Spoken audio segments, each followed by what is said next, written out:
Hello friends, எல்லாருக்கும் வணக்கம். இந்த வீடியோவில் என்ன பார்க்க போகிறோம் அப்படின்னா, இப்போ நீங்கள் கன்சீவ் ஆக ட்ரை பண்ணுறவங்களா இருந்தால் எந்த நேரத்தில் அது எந்த நாட்களில் நீங்கள் சேர்ந்திருக்கும் போது ப்ரெக்னென்ட் ஆகிறதுக்கான வாய்ப்புகள் அதிகமாக இருக்கும் அப்படின்றத பற்றி பார்க்க போகிறோம்.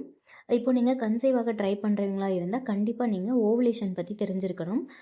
ஏன்னா நீங்கள் இப்போது ஒரு மாதத்தில் எல்லா நாளும் எந்த நாளில் சேர்ந்திருந்தாலும் கன்சீவ் ஆக முடியும் அப்படின்னு நினச்சிட்டு இருந்தீங்கன்னா அது கிடையாது. ஒரு மாதத்தில் 5லிருந்து 6 நாட்கள் அல்லது 7 நாட்கள் மட்டும்தான். அந்த டைமில் நீங்கள் சேர்ந்திருக்கும் போது மட்டும்தான் உங்களுக்கு கர்ப்பம் ஆகிறதுக்கான வாய்ப்புகள் அதிகமாக இருக்குது. மற்ற டைமில் இருக்காது.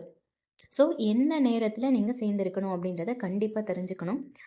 ஏன் அப்படின்னு பார்த்தீங்கன்னா, உங்களுக்கு பீரியட்ஸ் முடிஞ்சதுக்கப்புறம், பீரியட்ஸ் ப்ளீடிங்லாம் நின்னதுக்கப்புறம் சில நாட்கள்லேயே உங்களுக்கு கர்ப்பம் தரிப்பதற்கான வாய்ப்புகள் அதிகமாக இருக்கும். ஒவ்வொருத்தருக்கும் அந்த பீரியட்ஸ் டைம் வேறு வேறு மாதிரி இருக்கும் இல்லையா? ஒருத்தருக்கு 1 வாரம் வரைக்கும் இருக்கலாம், ஒரு சிலருக்கு 3 நாள் 4 நாள், இந்த மாதிரி ஒவ்வொருத்தருக்கும் ஒவ்வொரு மாதிரி இருக்கும். ஸோ நீங்கள் ப்ரெக்னென்ட் ஆக ட்ரை பண்ணுறவங்களா இருந்தால் உங்களோட பீரியட் சைக்கிள் எத்தனை நாள் அப்படின்றத நீங்கள் தெரிஞ்சுக்கணும், கண்டிப்பாக தெரிஞ்சுக்கணும். அதாவது 28 நாளுக்கு ஒரு தடவை உங்களுக்கு பீரியட்ஸ் ஆகுதா, ரெகுலர் பீரியட்ஸா, அல்லது 30 நாளைக்கு ஒரு தடவைக்கு ஆகுதா, இல்லது 45 நாள் ஆகுமா, அல்லது இர்ரெகுலர் பீரியட்ஸா அப்படின்றத நீங்கள் கணக்கு வச்சுக்கிறது ரொம்பவே அவசியம். ஸோ இப்போது உங்களுக்கு பீரியட்ஸ் முடிஞ்சு எத்தனை நாளைக்கு அப்புறம் கருத்தரிக்கிற வாய்ப்பு அதிகமாக இருக்கும் அப்படின்னு பார்ப்போம். ஒவ்வொருத்தருக்கும் ஏற்கனவே சொன்ன மாதிரி பீரியட்ஸ் மாதவிடாய் சுழற்சி அப்படின்றது வேறு வேறு மாதிரி இருக்கும்.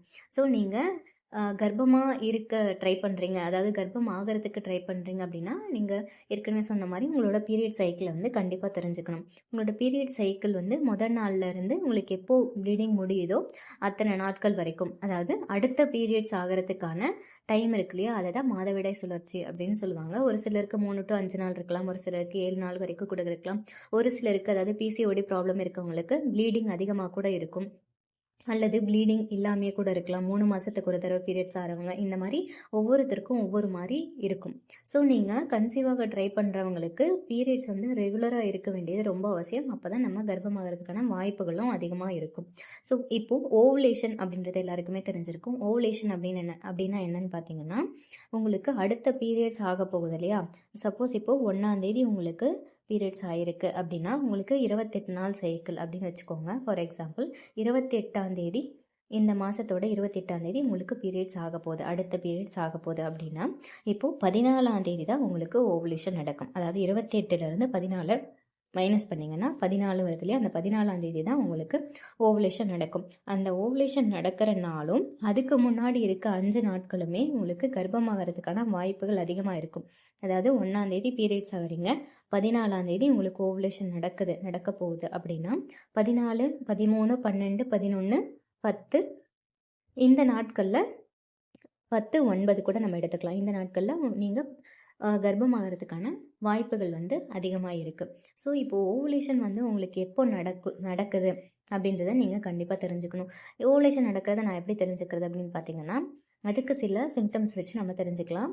ஓவுலேஷன் கிட்டை வச்சு நீங்கள் டெஸ்ட் பண்ணி பார்க்கலாம். ஓவுலேஷன் கிட்டில் 2 லைன் வருது அப்படின்னா அந்த டைமில் நீங்கள் சேர்ந்துருக்கலாம். அதுதான் உங்களுக்கான ஓவுலேஷனுக்கான டைம்.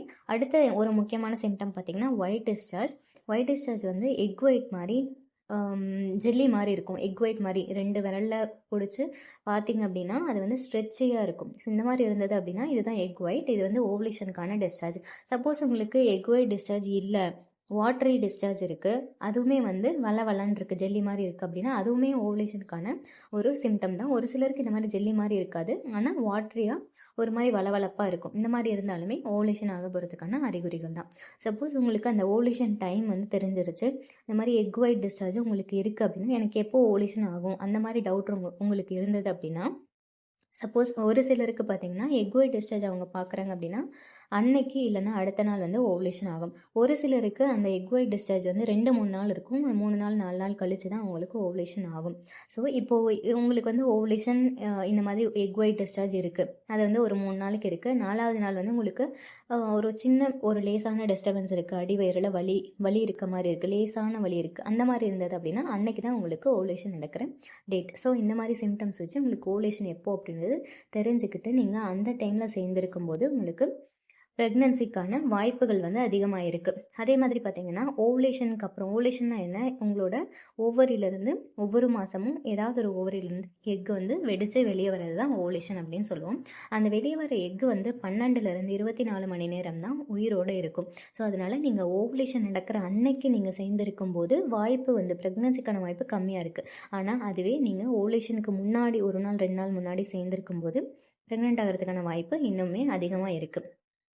அதே நேரத்தில் ஸ்பெர்ம் பார்த்திங்கன்னா ஆண்களோட ஸ்பெர்ம் 5 நாள் வரைக்குமே உயிரோடு இருக்கும். அதனால தான் அந்த ஓவுலேஷனுக்கு முன்னாடி இருக்க 5 நாள், ஸோ இந்த டைமை வந்து ப்ரெக்னென்ட் ஆகிறதுக்கான வாய்ப்பு அதிகமாக இருக்குது அப்படின்னு வந்து சொல்கிறாங்க. ஸோ எல்லாருமே நீங்கள் ஓவுலேஷன் அப்படின்னா என்ன, அது எப்போ நடக்குது உங்களுக்கு அப்படின்றத நீங்கள் கண்டிப்பாக தெரிஞ்சுக்கணும். அப்போ தான் நீங்கள் ப்ரெக்னன்சிக்கான உங்களோட சான்ஸை வந்து அதிகரிக்க முடியும். உங்களுக்கு ஏதாவது டவுட் இருந்தால் கமெண்ட்ஸில் கேளுங்கள். இந்த வீடியோ பார்த்த எல்லாருக்கும் ரொம்ப நன்றி. தேங்க்யூ.